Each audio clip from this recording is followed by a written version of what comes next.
Have you ever heard of a religion that combined the ideas of Jesus, Buddha, and Zoroaster into one epic cosmic story? Today, we're diving deep into the fascinating world of Manicheism and the ancient texts that carried its message across continents.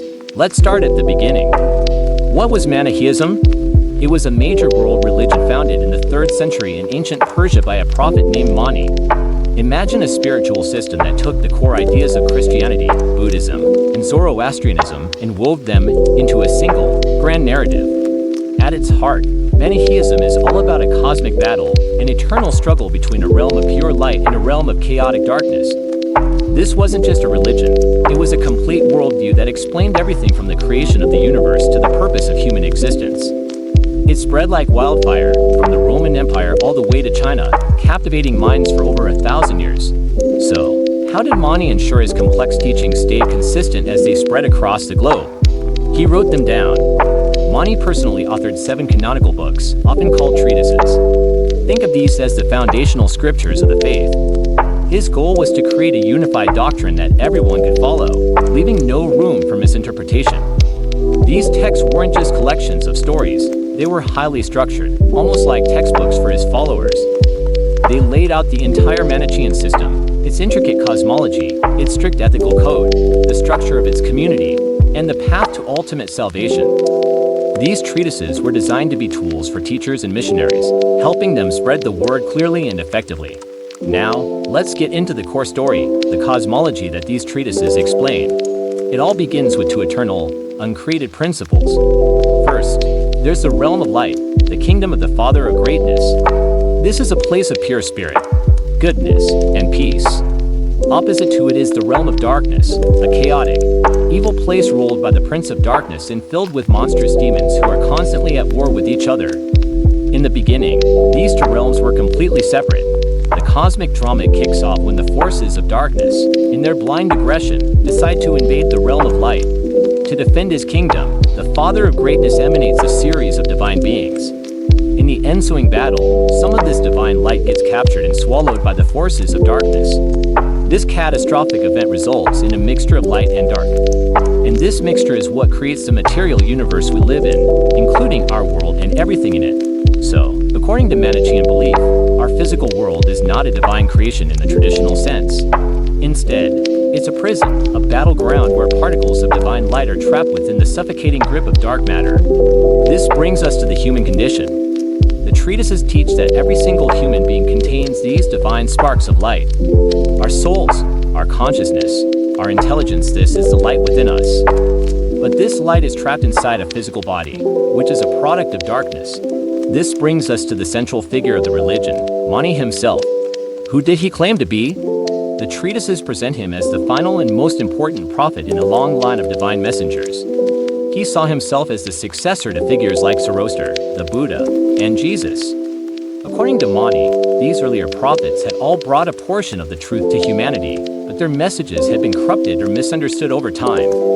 Mani claimed to be the apostle of light and the paraclete promised by Jesus, sent to reveal the complete and final truth about the cosmic conflict and the path to salvation. His role wasn't just to teach, it was to awaken the trapped light within humanity and guide it back to its celestial home. So, what does this mean for us as individuals? The treatises paint a vivid picture of human existence as an internal struggle. We are walking battlegrounds where the forces of light and darkness are constantly at war. The Manichean view of the self is radically dualistic. Your mind, your intellect, your spiritual yearning, that's the light, the divine part of you trying to remember its origin. But your body, your physical desires, your passions, and your emotions, all of that belongs to the realm of darkness. It's the material prison trying to keep your spirit trapped. The entire purpose of life, therefore, is salvation, which means liberating a lifetime's worth of accumulated light from the chains of the body and the material world. It's a process of purification and self-realization. How did one achieve this liberation? The treatises laid out a very clear path, centered on asceticism and a strict ethical code. The Manichean community was divided into 2 distinct classes. First, you had the elect. These were the spiritual elite, the monks and nuns of the faith. They lived incredibly strict lives, adhering to a code of conduct designed to cause no harm and to avoid trapping light any further. They were strict vegetarians, believing that plants contain more light than animals. They were celibate, as procreation was seen as a mechanism that trapped more light in new material bodies. They dedicated their lives to prayer, purification, and study. Then, you had the second class, the hearers. These were the lay people, the supporters of the community. The hearers lived in the world, could marry, and hold jobs, but their religious duty was to support the elect.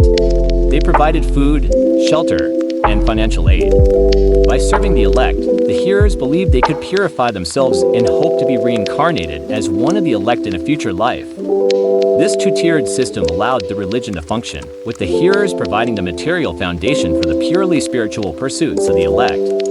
The core ethical principle for everyone was to minimize harm to the light trapped in the world. Daily life for a devout Manichean was structured around rituals and prayers, all detailed in the treatises.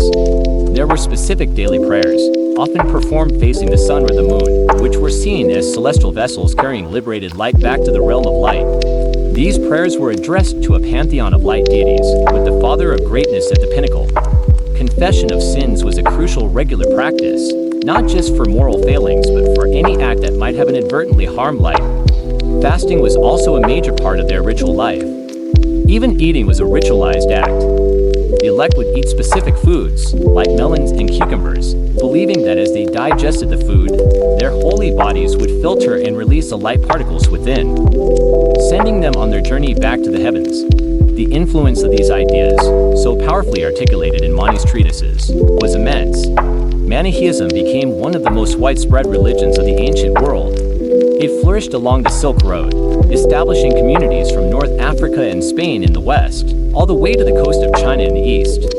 Even Saint Augustine of Hippo, one of the most important figures in Christianity, was a Manichean hearer for 9 years before converting. But because its dualistic teachings directly challenged the monotheistic foundations of other major faiths, Manicheism was fiercely persecuted. It was declared a dangerous heresy by Christian, Zoroastrian, and later, Islamic authorities.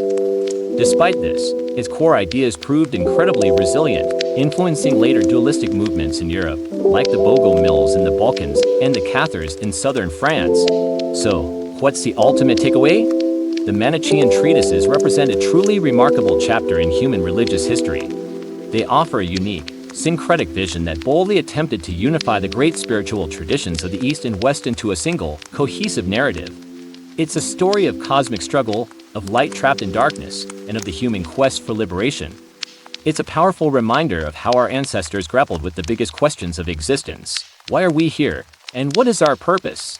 Thank you so much for joining me on this journey into the world of Manicheism. If you found this as fascinating as I do, please hit that like button and subscribe for more deep dives into history and religion. See you next time.